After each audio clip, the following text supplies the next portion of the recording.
hello. Who the hell starts off their own journal with hello? How do people even start these things? Do journals even need an introduction? This journal is the last remnant of Verru, founder and sole employee of Verru Good Detective Agency. It's a pun. Get it? If found, return to Verru immediately. If he is dead, return this journal to his closest of kin or friends. If they are dead, I don't know. Donate it to the library or something. There. A satisfying enough beginning. End of cover page. Introduction. Today, D-Day of the Red Sun in the year of BDP. I found myself coming home from another job and looking in the mirror for a long time to wash the blood from my hands and face. As it ran into the wrinkles on my brow, the realization of mortality came to mind. Despite being only 250, the many years of spice abuse have left me looking venerable, decrepit even. Being faced with my own mortality shifted something in me, has made me look through my old investigations. Since I wrote in such an illegible shorthand, I figure I will write this journal as a supplementary material to fully flesh out my many years of adventures.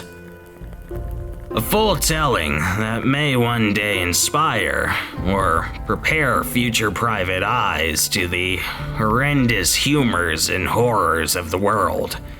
For now, end of introduction. What's a good first story to start with? Oh, I know. I'll start with the story that finally put me in the eyes of the public. This would have been in the year of BKJ. I had been working as a detective for about 50 years by this point. Had a few successful cases, but nothing extravagant. Just your basic murder mystery, mysterious robberies, terrorists, and other boring stories. Enough to be seen, but nothing that goes in the papers of the great desert city of Nauru. Any talk of my work was passed on by word of mouth, and that's exactly how I got this job. The door swung open. A fat-gutted merchant stood in my doorway. The bright green sunlight silhouetted him as he stepped into my office. A basement underneath my friend's pharmacy where he sold whacked out drugs and other things. This was around the time my facial muscles were starting to fail me, and I was already starting to look like a ghoul or a zombie. He took a moment to compose himself before talking to me. Ugh. Is there a Verru here? You're speaking to him. Oh, you're Verru? Last I checked. Would you like me to check again? Sorry. I was recommended you by a close friend of mine. This is Greenteeth. And her description left a very different image in my mind. Oh yes, Mrs. Greenteeth. It's not every case you get to have a romantic rendezvous with the wife of an orc. Especially when that orc is the seneschal of an outlying puppet state. But that's a story for another page. I mean no offense. None taken. I'm just happy to hear she's still alive and well. Yes, though I fear to think for how long. What are you talking about? Have you not been reading the papers? No. I tend to stay away from papers lately. Too much politics. Not enough funny pictures. It's bad for the mental health. Then you are not aware of the murders? Murders are an everyday occurrence. Yes, but this one has left me a little worried. The victim was a close business partner of mine, Jardin Fax. The guard are filing his murder off as a mugging gone bad, but his throat was slit. And the family had a closed casket funeral because his body was practically rotten by the time it was found. You act like that is out of character. Some desperate sods might slit their throat to silence them before they scream. Then you just hide the body for as long as you can. Ugh. I hate to imagine, but no. I know this is something else. His body was found in an alleyway in the ghettos. He would have never gone there. And there have been a number of murders, just like this one lately. A string of people getting their throats cut. You think it's a serial killer? Yes. But also, I think I am being targeted. As the next murder? No. I went through my investment ledgers after this latest murder. Needed to see how much money I might be losing once Jax's monthly investments end. And I realized that a few investors dropped off recently. Investors that have been supporting me since day one. Now that sounds like a correlation. You have my interest, Mr. Did I not introduce myself? Gold. Arden Gold. Arden Q Gold if you need a middle initial. A merchant named Gold. You can't make this shit up. Alright, Mr. Gold. I'll start looking into your case. I have an upfront fee of 30 gold for the initial investigation. 30 gold? What does an initial investigation mean? It means I'll take an initial look into this matter for you. You know, ask for guard reports, newspapers, crime scene analysis, investigate the body, that stuff. Once I know what I am dealing with, I'll come ask for more, and after I solve your case, I'll take the final amount. What? What kind of rip-off business model is this? Allow me to understand this for a moment. You want me to pay you 30 gold up front so you can look around and then maybe go, didn't find anything, tough luck. Besides, I already did the initial investigation. I am a target, and my longtime investors are being targeted. The most I would be willing to give for an initial investigation is 5 gold at most. I hate dealing with rich people. Rich people don't get rich by being smart. They get it by being frugal and greedy. When needing to spend a lot of money, they spend other people's money. When needing to spend a small amount of money, they try to haggle it down to nothing, and damn to anyone that would ask them for 1 10-penny more. Why? Because they know that to someone poor, 1 gold is better than no gold, and the fear of starving tends to push us into obedience. Unfortunately for Mr. Gold, I already had 50 years of experience by this point, and wasn't actually hurting for money, so I wasn't going to back down. I am guessing I am the first private eye you stopped by. I assure you 30 gold for an initial investigation is cheap by the standards of most people in the business. If it was 30 gold for the full investigation, that would be one thing. But with your business model, you could very well drain me of all my savings. I am an honest elf, Mr. Gold. I assure you I only charge based on what I am dealing with.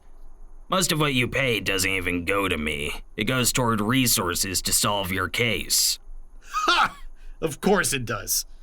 You know, there are hundreds of detectives in Nauru.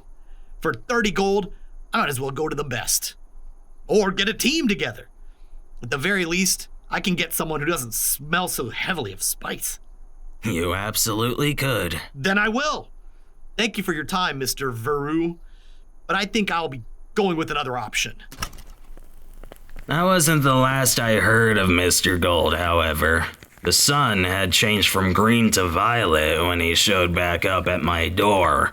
I remember it being night this time. I could see the dark circles under his eyes, and his frown lines had carved deeper ridges into his face. Worry and fear had ruined this man. Detective Verru? Do I know you? I came here 3 months ago. I came for a consultation about what to do about the murder cases of some of my investors. Rings a bell. If I can, remember correctly, you took offense to my asking price and stormed off like a petulant child. I did. Yes. So why are you back? Do you plan to gloat about how you got your problem solved at half the price? No. I did as I said, and I went to several other detectives. Mickey Mehard of Golden Eyes Investigations, Grom Bonebreaker of Interrogation Inc., and Zuela at the Blood Lost Bound. A good team you got there. I'm sure they're doing a great job of solving your case. Unfortunately, all 3 detectives are dead. This was a surprising detail to me. Mickey Mehard and Grom were both big business investigators with no knowledge of subtlety, research, or connections. But Zuela, she was a private eye with 30 years of experience. How the hell could she get offed? And now, nobody is willing to take on my case. They think it's too dangerous and are dismissing me as soon as I walk in the door. Mrs. Greenteeth told me you might still be willing to look into this matter. She said you have had plenty of dangerous jobs and might still be willing to work with me. To drive a point across, I took a bouillon cube of spice, crushed it up, and proceeded to snort it. I needed some time to think things over, and also let the spice kick in. It was the only way I was going to have enough patience to deal with this spigot. There were a few times he tried to say something and I shushed him. I needed him to understand that he was not in control.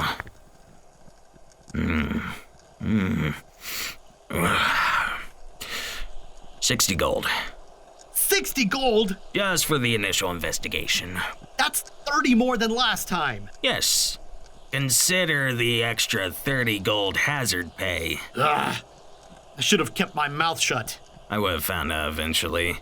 There's a reason I have a secondary charge later. Clients are always hiding information to keep the initial cost cheap. There is no way I could pay that. I know for a fact you can. You wanna know why? Because I'm the only person willing to take your case. Even if you don't have my money, you'll find a way to get it. Or you'll lose everything. Fine. Here. There is a bank voucher for your 60 gold. Beautiful. I'm glad we could come to a deal we are both satisfied with. So, here's what's going to happen next.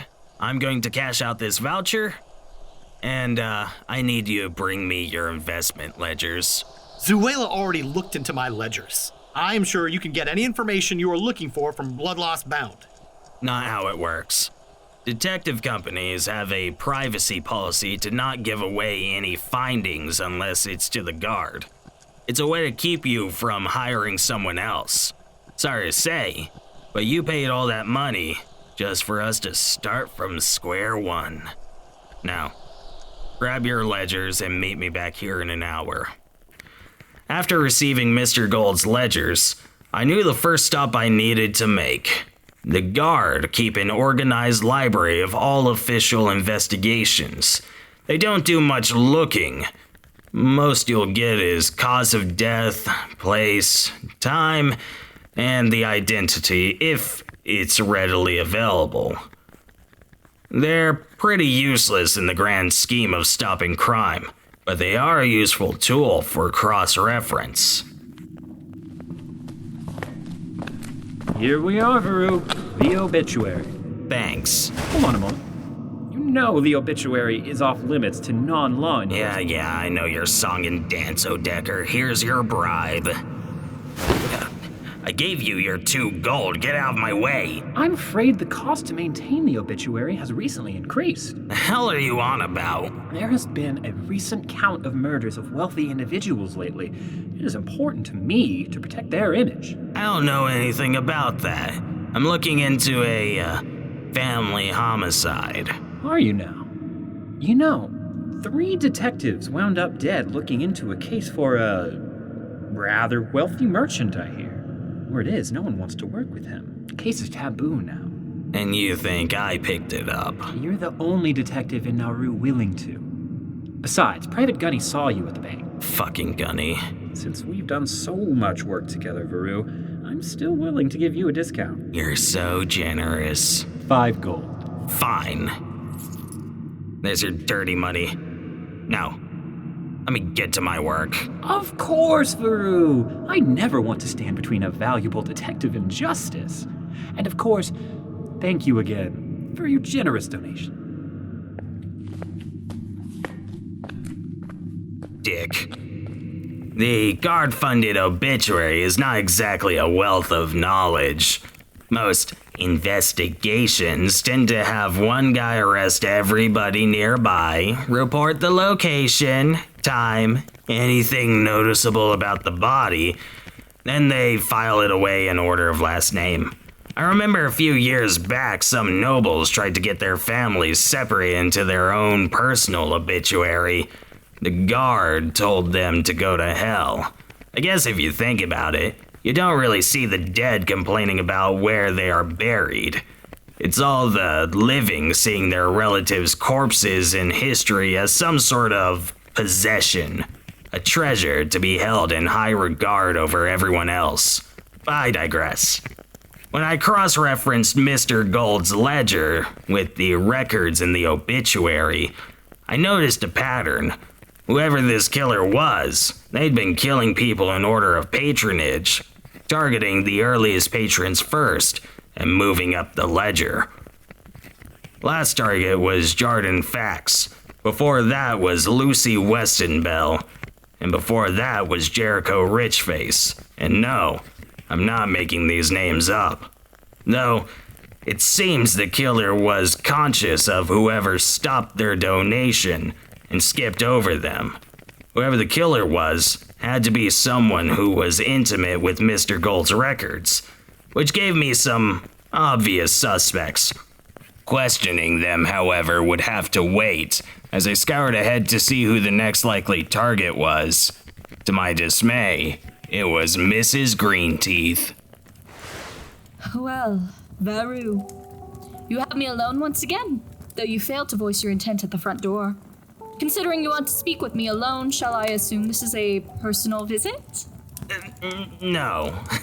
As much as I'd love to make this a personal visit, I'm afraid my being here is forewarning.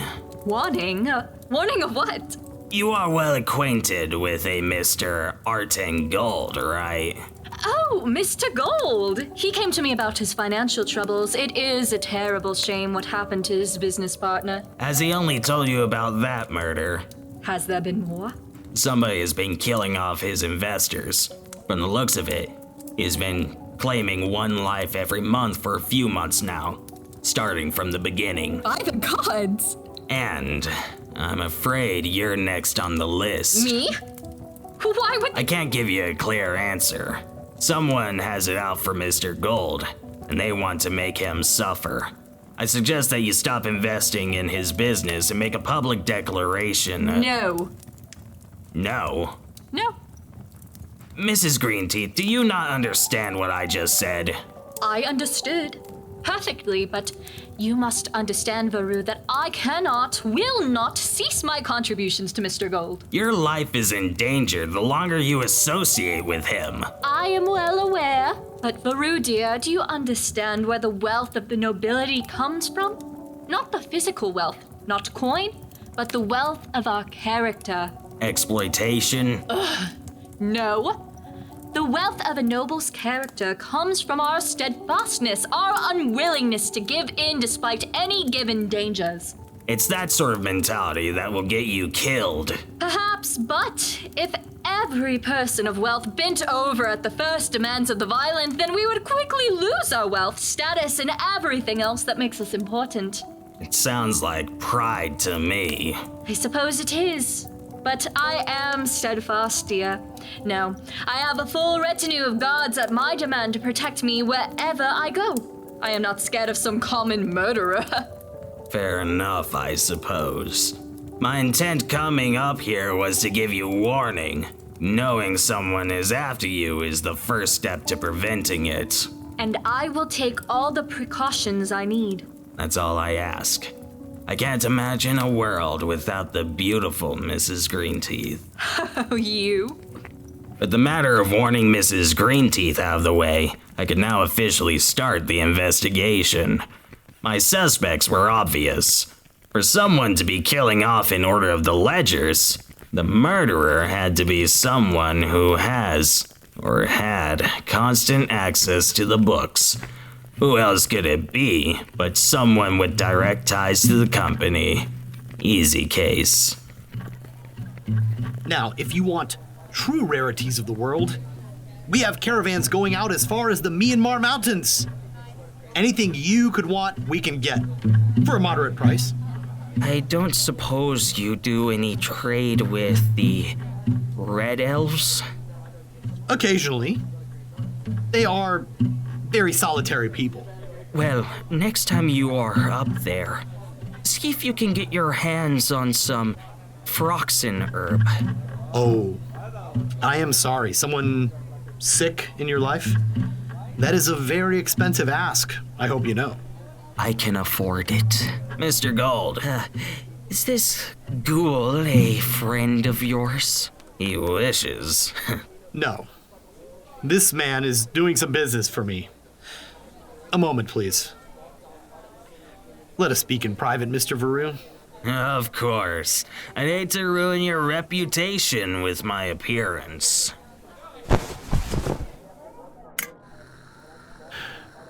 What have you found out? I managed to figure out a pattern to your problem. I think Mrs. Greenteeth is the next target. What? No! Yes. Don't worry. She's safe. I already warned her. You warned her? Why would you do that? Because the more prepared she is, the more time I have to find the killer. But she might withdraw her business over this. That was the first suggestion I made. The old girl is too hard-headed. She would rather die with her status than live like a coward. Oh, thank goodness. She is truly a woman to be admired. Yeah. You rich people make no sense to me. And what of the killer? Do you have any leads? I'm looking into it right now. Fact is, the killer knows your books, Mr. Gold. Intimately. What are you suggesting? Where do you normally keep your ledgers, Mr. Gold? In my office? Secured? Not particularly. It has a lock on it, but past that it is left in the open. Has it ever gone missing? No, not at all. I record my sales, investments, and contracts daily. I'd have a panic attack if it went missing. And, it's never shown signs of tampering. None that I could notice. Again, what are you suggesting? Mr. Gold, the person killing your investors knows your ledgers. He is killing your investors once a month. Every month. Starting from the beginning. There's no other way he could be killing them in such a precise order. Now, I'm willing to accept the idea that maybe someone managed to break in and copy your documents. But you say it requires a key, and that shows no signs of tampering. I see. Who else has access to your ledgers, Mr. Gold? There are only two other people. My wife, but there is no way she could be the killer. She faints just at the thought of hurting a fly. People can change if you piss them off enough. No, not my wife. Oh, right. Calm down. I'm trying to help you, remember? The only other person with access to my ledgers would be Gartha. Gartha? She works at the bank. You probably saw her when you went to cash in my voucher. She is half orc and half elf. A very strange-looking lady. She upkeeps a copy of my ledgers. I take it to her at the end of every solar cycle when the sun starts to change color. It must be her. That would explain why she only takes one life a month. She needs access to my ledger. Well, circumstances certainly line up.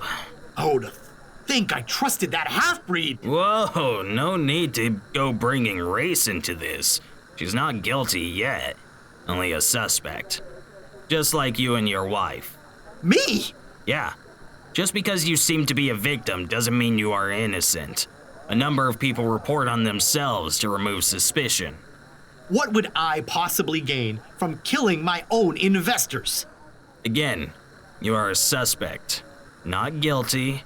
As far as I'm concerned, you are paying me. So, I'm going to do my best to assume you are innocent.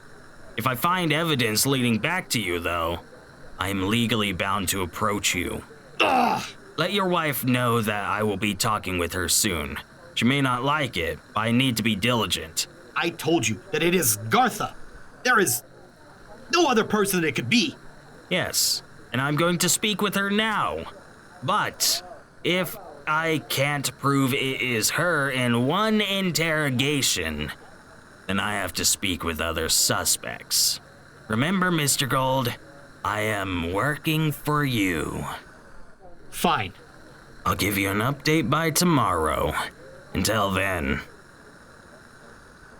The suspects seemed too good to be true. This Gartha had access to all the files she would need at the time she would need them. Plus, her position would allow her access into the lives of her victims. Assuming they use the same bank, that is. I waited until the bank was near closing so as to not disrupt business or cause a scene. The last thing you want is your suspect running into a crowd. Makes it impossible to follow. Hello, may I help you? No, actually. I'm here to talk with a woman named Gartha. For what reasons? An investigation. Here's my ID and detective license. I see. I can show you my license to kill as well, if that will convince you. No, that's quite all right. Please wait in one of those business cupboards. I'll get her immediately. Gartha! A moment of your time, you got a visitor. I could feel the eyes of the last few visitors looking at me. It was a dirty look. It wasn't because I was wasting their time. They have no real concept of what time means in their lives.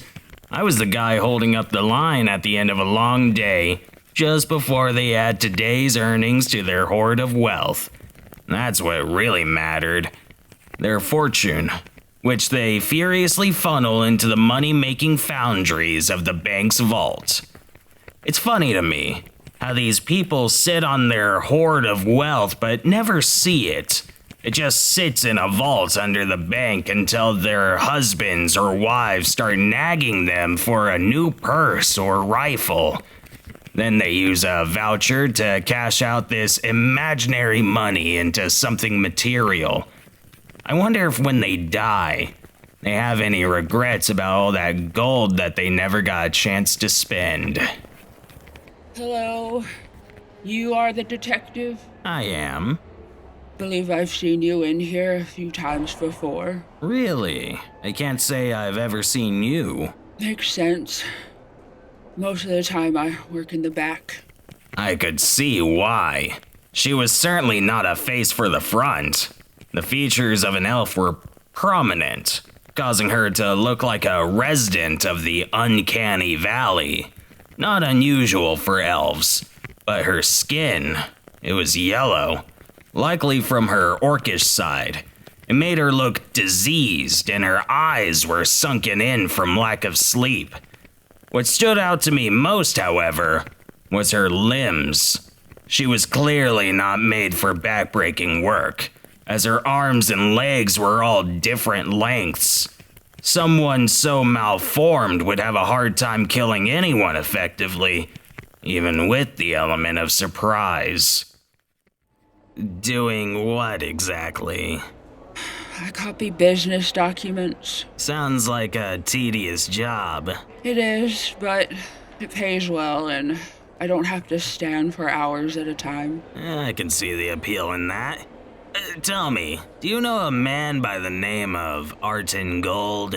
Oh, the fraud trader. Yes, I'm familiar with him. What can you tell me about him? Not much. He pays me for a rush job to copy his business records at the end of every month. Very rarely does he stick around to talk, though. He's never killed time to tell you about his life? No delicious or daring details about what goes on? No, just a request, a sack of money, and then a goodbye. He might make a comment on how well his business is going, and It always seems to be going well. You've, never noticed anything unsavory about his character?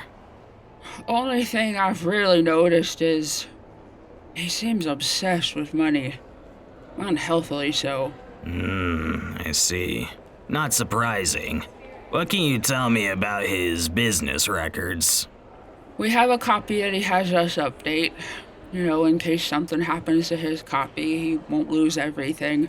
It is a pretty standard practice. Right. Has your copy shown any sign of tampering? Tampering? No, I don't believe so. At least nothing obvious. I see. What security measures do you have in place?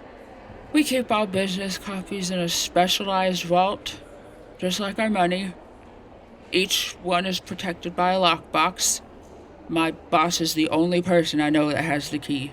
I see. Well, I hope you don't mind if I take a look. Only trusted employees are allowed in the vault, sir.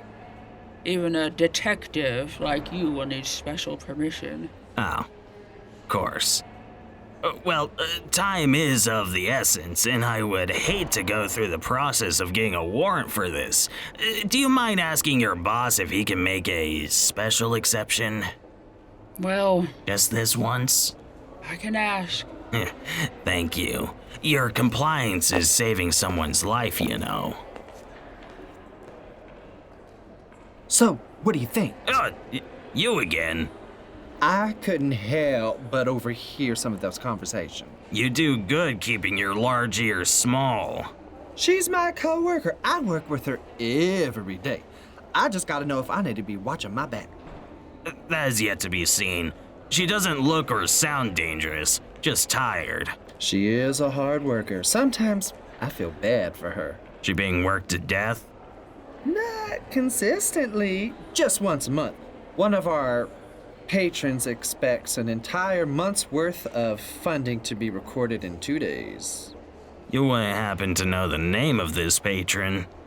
I do, but I shouldn't say. He expects a lot of her, though, more than any normal person could do. But she does it. She does. After her shift is over, I guess she gets some sort of small nap, and then she comes back 2 hours later to do some free work off the clock. Why would anyone do that? I assume she's getting something out of it, all that extra work. Couldn't tell you what, though. My guess is she's trying to impress this patron, so he specifically asks for her. I see. Hello. Sorry that took so long. Oh, no worries. Your coworker here is fine company, if you'll excuse us. Of course. Sorry, Mr. Detective. The boss said no. If you want to get into the vault, you'll need to get a warrant. Figures.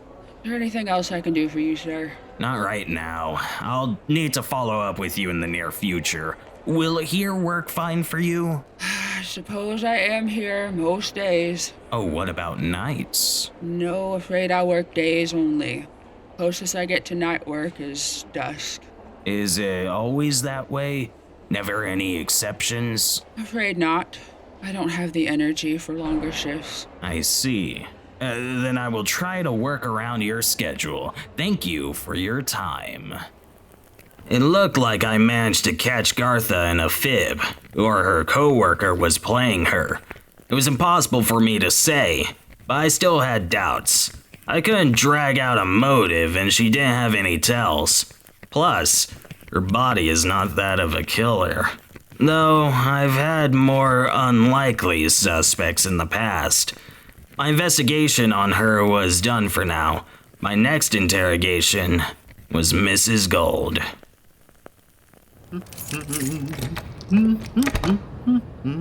Mr. Gold. Ah! Don't sneak up on me like that. Apologies. Time is of the essence and I need to talk with your wife. This again? Did we not already decide on who it was? We didn't. I talked with her though. I can't get anything else before I get a warrant to search the place. You have a license, don't you? Can't you just bypass these things? A license only allows me access into locations under condition of interrogation. It doesn't allow me access to private material. I have to go to the guards for that. Then go to the guard. Guard's busy. Doing what? Nothing. Like they always do. Is this that second checkup you mentioned before? Do you need more money to get things along? No, what you gave me is good enough. I'll get things moving. I am here only to eliminate possibility. I've had more than enough cases of wives turning on their husbands. I can assure you my wife is innocent in all of this. Says the guy that works, 20 hours a day, every day of the week? There's a lot you don't see. I see enough. So do I. Where are you hiding? Are you trying to turn this back on me? Is it something wrong with her or you? Me? Is she a freak? You dare. Are you hiding her from the world because you are ashamed of her? I'll have you know I love my wife very much. I am only trying to protect her. From what? From business matters. She does not need to know all of the finances. Ah, you're one of those people. One of what people? The prideful provider providing for a poor, penniless partner. What? You put too much on your being the hard worker of the family. Working all the time to give a good life to her to the point you never see her. But that's love to you. Material wealth. I can see it already. Wife of merchant kills all investors to finally have some time with her husband. You go too far. She would never. Let me talk to her, just to confirm it. For your sake. Fine. She's tending to the garden in the back. This way. When Mr. Gold called a garden, I called Eden. It's hard to grow anything in the desert, but I suppose when you have enough money, you can overcome any obstacle. A fountain featuring the goddess Rasha stood in the middle, and either it was pumping water from somewhere far away, or he invested in some desalinators to purify his water of salt from the ocean. Shrubs and trees from various places far from here were being gallantly grown green, and the grass cushioned my steps to the point it felt like I was walking on clouds. A lone gnome worked, gently tending the leaves of the shrubs, trimming them till it was all uniform. Makes sense to have a gnome servant doing all the hard work. That was not the case, however, and I was surprised when Mr. Gold walked me over to her and came to a full stop. Dear, we have a visitor. How wonderful. As in, we have a visitor right here, darling, right behind you. Oh, sorry, I am surprised by your guest. Likewise. Apologies, you both. Honey, this is Verru. A pleasure. And Verru, this is my wife. This is Gold. Braith is fine. I thought you would have left him in the parlor. Under normal circumstances, yes. But Verru has some official business to attend to with you. Me? Alone. Alone? Yes. You have to be at work, don't you? Well, it can wait for a moment. My questions will take longer than a moment. I can't have you influencing what she says. What is this about? My lady. Braith will do. Braith. As mentioned before, my name is Verru of Verru Good Detective Agency. You'd be amazed how many people get it wrong. Oh, a detective! Are you familiar with the adventures of Holmes? I absolutely adore his work. I am. It actually influenced my decision to go into the field, though the reality of the work is far darker than what is portrayed in those novels. Really? Please tell me more. Before we do, tell me, do you think that the pun for my business works? I'm the only employee there, and I figure it's a good way to advertise my name. Well, I see you two are hitting it off, so I will leave you to it. Goodbye, my love. So, do you keep a journal of your exploits? Kind of. It's more like a rough batch of single words and incomplete sentences. All right, then. I'll admit, I lost track of how long we were talking. What I can say, though, is it wasn't on the case. This Braith was entertaining and curious. It made me wonder if this innocence was a tool to get in close to her victims, or genuine. Hard to tell. Apologies. You've distracted me with idle conversation. I forgot what I was here for. Oh, I am so sorry. I get far too curious when something interests me. I am the exact same way. I actually came here to ask about some business matters pertaining to your husband. Oh, goodness. Has he found himself in some shady business? More like shady business has found him. Did he fall into debt with one of those gangs? No. At least not that I've confirmed.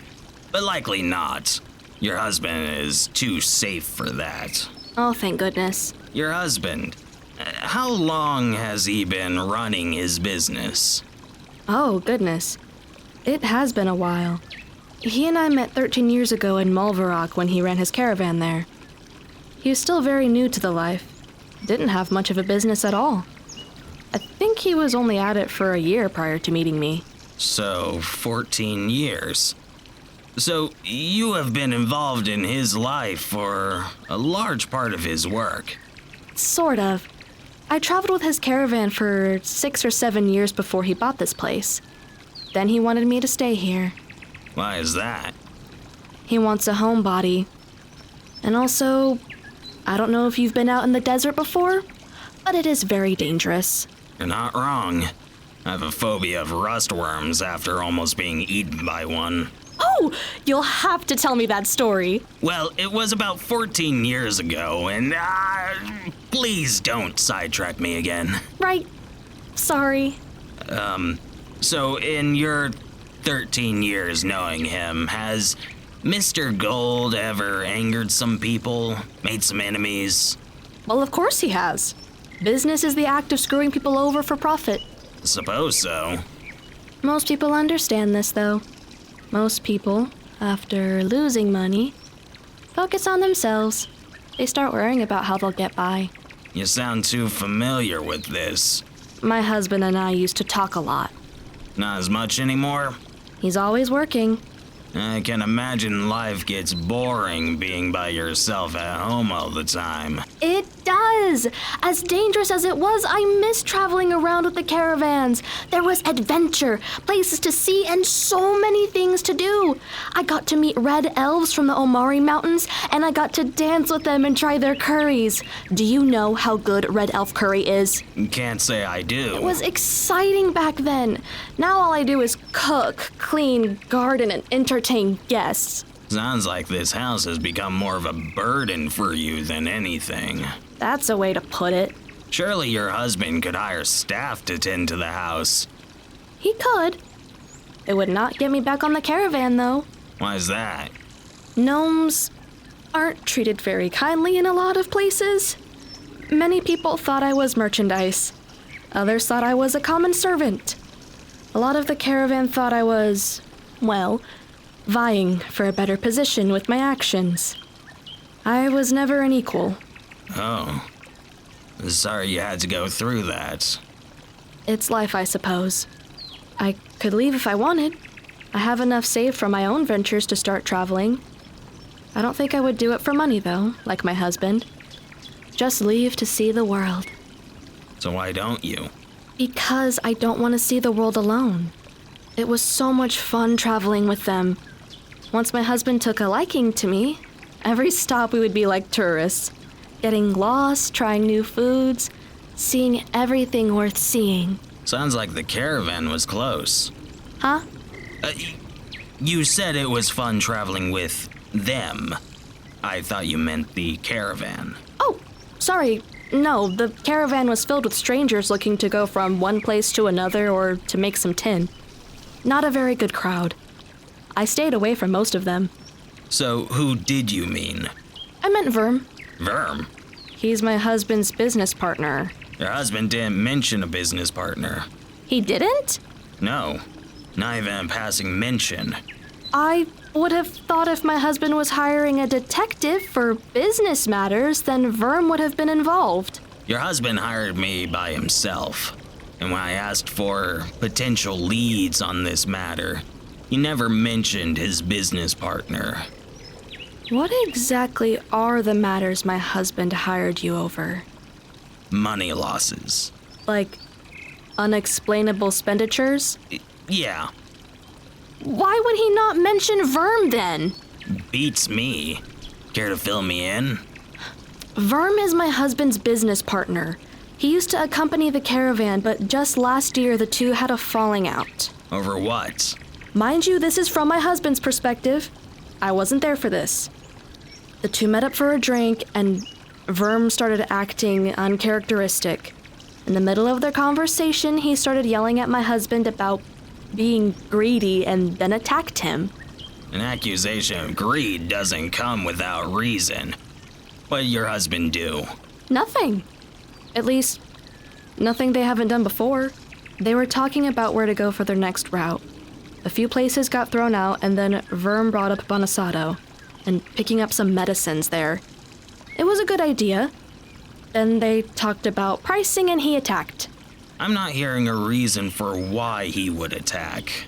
Because there is no reason. The usual rate they do for those medicines is an 800% markup to cover the distance and make up for expenses. It has always been that way. But for some reason, Verm was arguing for lower. They didn't agree, and then he went after my husband with a broken glass. It has to be something else.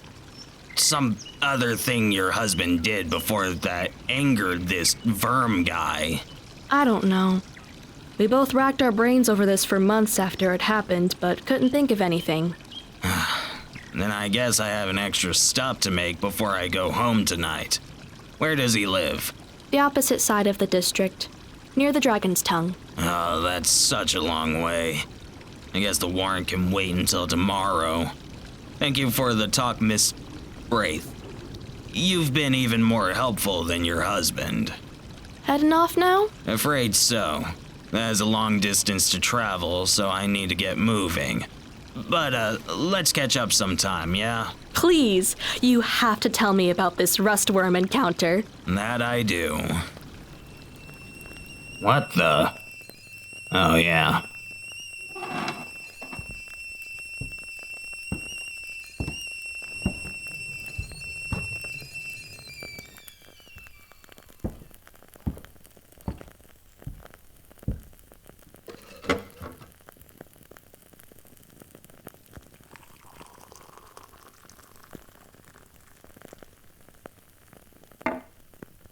Okay.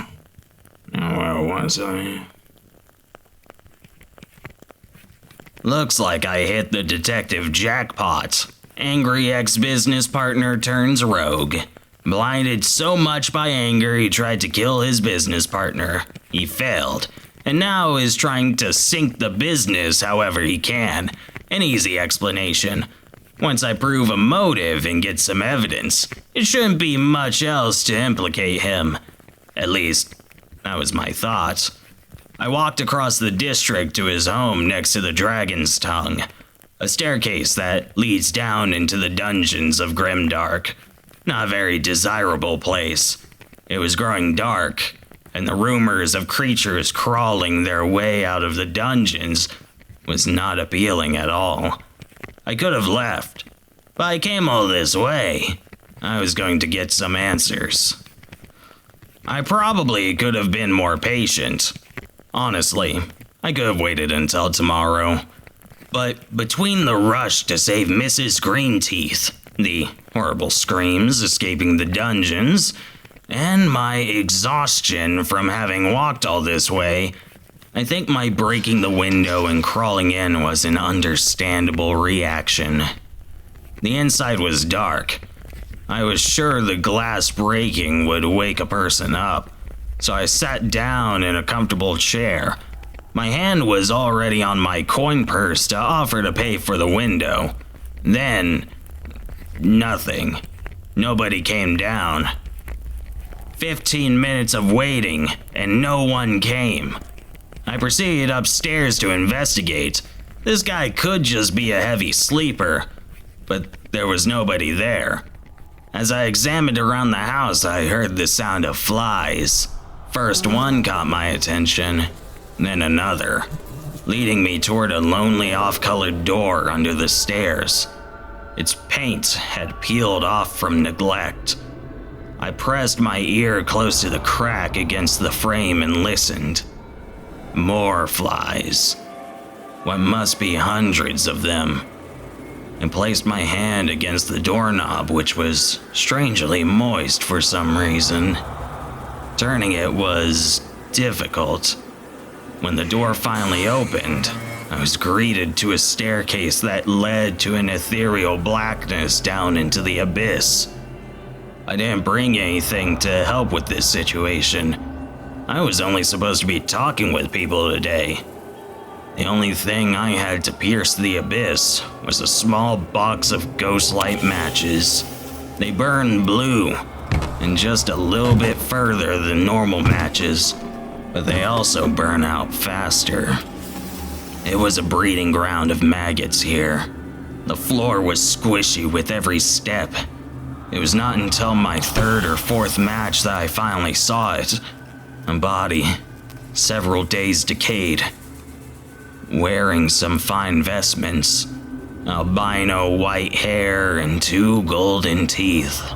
Somehow his eyes were still intact, and the blood-red irises stared right at me. I took a step back, lit another match. I swear I could see a dog's head in the corner as well, though I was feeling delirious from the sight and smell. Panic set in and I ran, hopping out the same way I came in. I crushed up some spice to relax my nerves. Screams escaped from the dungeons and filled my head before I started running. On my way, I caught a sight that haunted and confused me. A man walking home at the dead of night wearing fine vestments with albino white hair and blood-red eyes. He silently watched me with a slight grin as our eyes locked. I never did get a good look at his teeth.